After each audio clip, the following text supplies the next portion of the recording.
welcome to Tarot with Tanya, 7 cards for 7 days. We are beginning this week with Monday, July 31st, our last day of the month. We are still in Leo season, and we begin with the moon in Capricorn, but by Monday evening it has moved into Aquarius. And I think I've mentioned before, but I'll mention it again right now, that the signs also correspond to parts in our bodies. So we go down to the knees for Capricorn. It also rules, bones, our structure essentially. And then when we move to Aquarius, we're talking about the calves and the ankles, the circulation. Then we'll move in a few days into Pisces, and that rules the feet. And then we come back to Aries for next weekend. So our Sunday will end with the moon in Aries before we reach, we'll be into August at that point. And then Aries rules the head. So we start here, work down the body as we go around the zodiac wheel. Also, we have, Venus still retrograde in Leo. So all things passionate, creative, issues with the heart, celebrations of the heart, relationship stuff, especially when a planet goes retrograde, like Venus, planet of love, in the very romantic, creative sign, the sign of passion. Leo, there could be some relationship stuff, and it could be also with women, it could be with sisters, things like that as well. So when we have those retrogrades, it's always a good time to go back over the relationships, see what's happening. There are also a couple of yods going on, and I haven't talked about those before. Some people call them the finger of God. But let's just say that Venus is an active player there as well. And then we have Neptune in on the picture, and that can lead to fuzziness of thinking. It can lead to a lack of clarity. On the good side, it's very creative, very deep and spiritual. Just watch out for that other side too. I mean, everything has the light and dark. It's just how we apply it, or maybe how it comes to us and how we respond.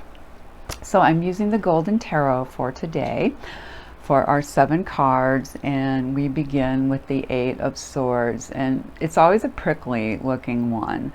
The thing with the swords, and they tend to have the scariest cards as far as I'm concerned, is that they're mental. So this is a thought, and the energy behind this one is that our person, our woman in the red dress here, isn't really trapped. It's another kind of illusion, thoughts that trap us are illusions too. Because she is quite free to pull off her own blindfold and walk away from the situation. So if there's something on Monday that seems like it might be a dilemma, maybe it has 8 points, like our 8 swords, maybe it's 8-sided in some way. Is there a way that you can sidestep it, you can get around that, you can free yourself from whatever that might be? And again, that's the day that we are moving from the Capricorn energy, which is earth, of the body. It's a bit of a heavy energy, ruled by Saturn. So, discipline, likes business, things like that. Also the sign of the teacher.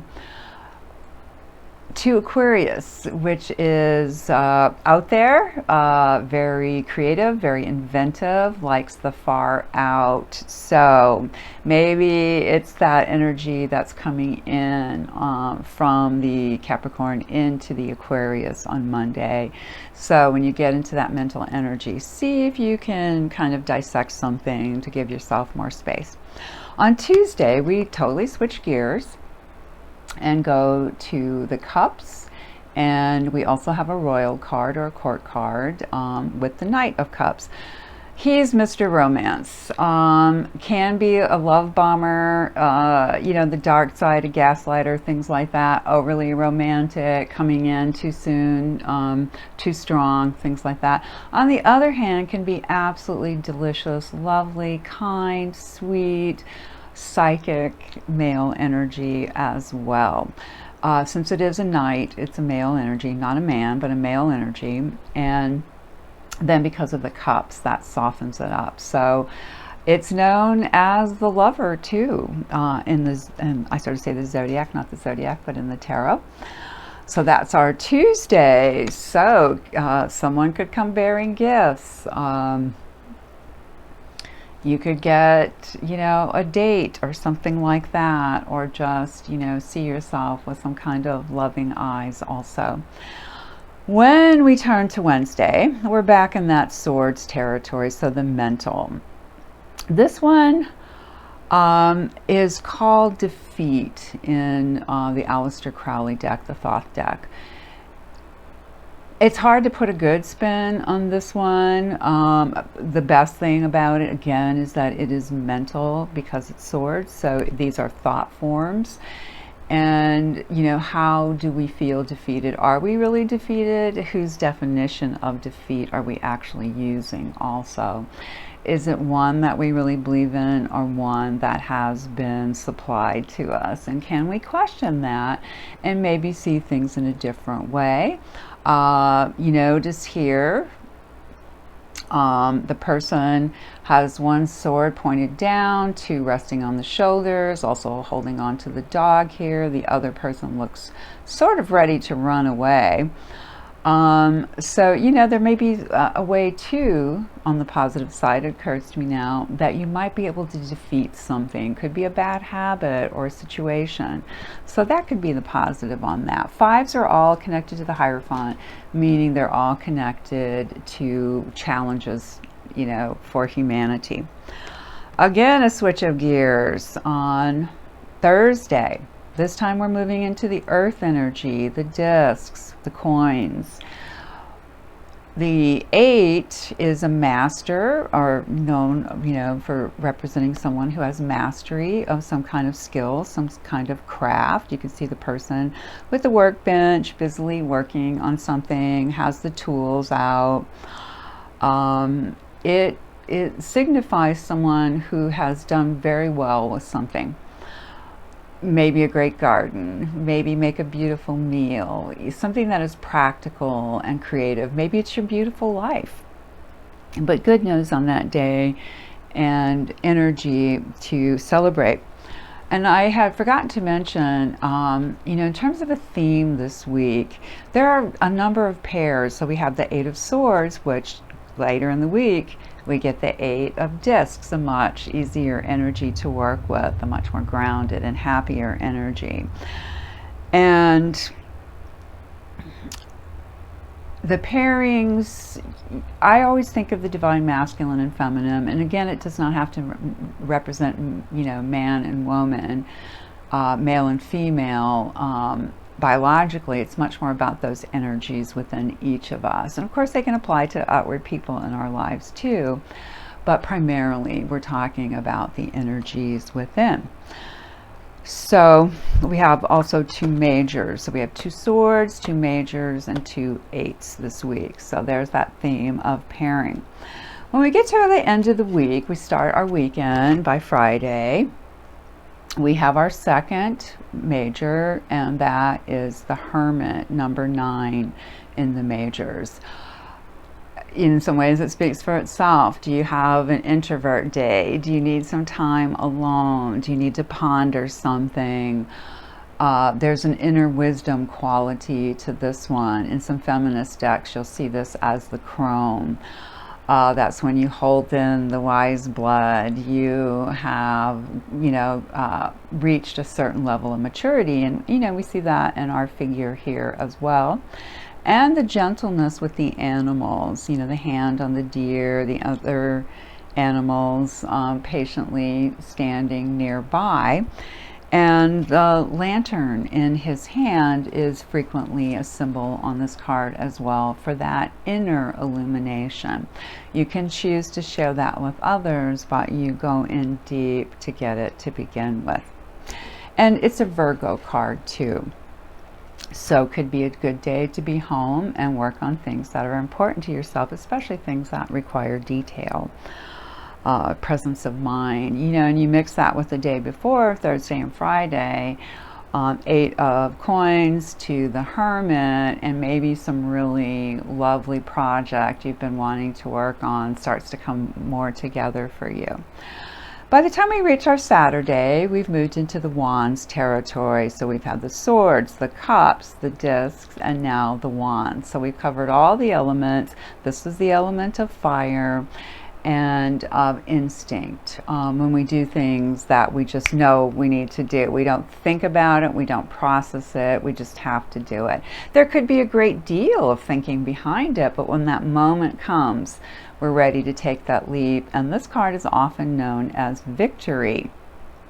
So you have people coming into town, they have their banners on their tall sticks, their poles here.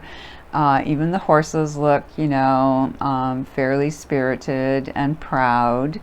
So hopefully there's some kind of wonderful energy sort of victory. Maybe you have more energy next Saturday. Maybe you are able again to get some things done that have been weighing on you that are important. Or maybe you get a fresh insight about something, a new way to reach your victory. And then we wrap up our week on Sunday with the Emperor. Number 4 in the majors. 4s are an earth number, stable, strong, as the Emperor is, very rules oriented, can think in a very broad picture, manage things. The dark side can be the micromanager, right? The one who wants to rule with an iron fist. So for most of us, it's probably an internal situation, though if it's external, you might want to think, am I giving away my power in this situation? What power do I have? What's rightfully mine? And, of course, we're not seeking power over each other, but empowering each other and knowing that, that Emperor energy can be there, and how can you use it to help you yourself, maybe, structure your day. Think about that next week that'll be coming, because again, that's our Sunday card. So the 2 theme remains. So maybe watch for balance this week, not swinging too far to this side, not swinging too far to that side, but trying to keep that middle path, as we've gone through these terrible fires and heat waves around the world. People seemed a little testy to me this past week, little short on the fuse, irritable and so forth, and it's very understandable. But hopefully, again, we can try to find that middle path, regulate ourselves a bit, free up our minds, and make the kind of progress that we feel is empowering to ourselves and those we come into contact with. So we will finish up the reading part with an oracle card from Sacred Mothers and Goddesses. Give you a little visual on that. Friend gave me this, dear friend, and a dear set of cards. I love these. So Lakshmi came up, and continuing our pair theme, she's number 20. That's in the tarot, the High Priestess's number. Which is a deep intuition and so forth, but it's also that number of balance, right? Not going too far to one side, not going too far to the other side. So she stands for abundance and good fortune. Hindu goddess Lakshmi was born from the foam of the ocean carrying a lotus flower in her hand, and that is very similar to Venus's origin story. However, she is known as a daughter of the goddess Durga. Lakshmi married the god Vishnu and gives him the energy to continuously regenerate. She is celebrated in October each year during Durga Puja, where she is worshipped in all her forms for 3 days, number often associated with the goddess, the triple goddess, and during the festival of lights called Diwali. Lakshmi is honored daily in Hindu homes and businesses. She is worshipped and prayed to for blessings of abundance and prosperity in both the spiritual and material aspects of life. She is also associated with beauty, immortality, and the essence of life. So, what is Lakshmi's message? Be attentive to opportunities that present themselves. They hold nuggets of prosperity. And with that 8 of coins this week, the Hermit, the Emperor, the 6 of Wands, seems like a good week for that, to focus on your prosperity. So act toward achieving the prosperity, trusting that you are supported and your objective will come to fruition. Good fortune is coming your way. Expect a positive turn of events in your life. Your path is clear to receive financial flow. Relax, enjoy life, and share your abundance with others. There is enough for everyone, and that is a key piece of taking down the negative aspects of the old patriarchal system, that there's scarcity thinking. We need to get rid of that. We need to recognize the abundance and not just think it's okay for a very, very few to control most of the resources. We need to share. There's plenty for everyone. Keep in mind that prosperity speaks of the richness and abundance that surrounds you in ways you may not be seeing. Again, take off that blindfold. Get out of that circle of swords. There's plenty of room to exit. Allow yourself to experience all that surrounds you with gratitude. Gratitude is a great magnifier and attractor for abundance. So, beloveds, that is what I'm wishing for you. Lots of abundance this week in good things, the things that matter to you, that you care about, and good feelings as well. Thank you all so much for being here. I really, really, really appreciate each and every one of you. Please, whatever resonates for you, take it and leave behind what doesn't. No psychic, no reader is ever 100% accurate, and all readings are based on the current energies. You never know, what could change during the week. So keep checking back maybe, and see how things weigh in for you, and let me know if there's something you would like for me to look at or focus on. I would appreciate any comments that way. And please consider liking, sharing, and subscribing as well. So, beloveds, have a beautiful, prosperous, abundant, and relaxing week. See you next time.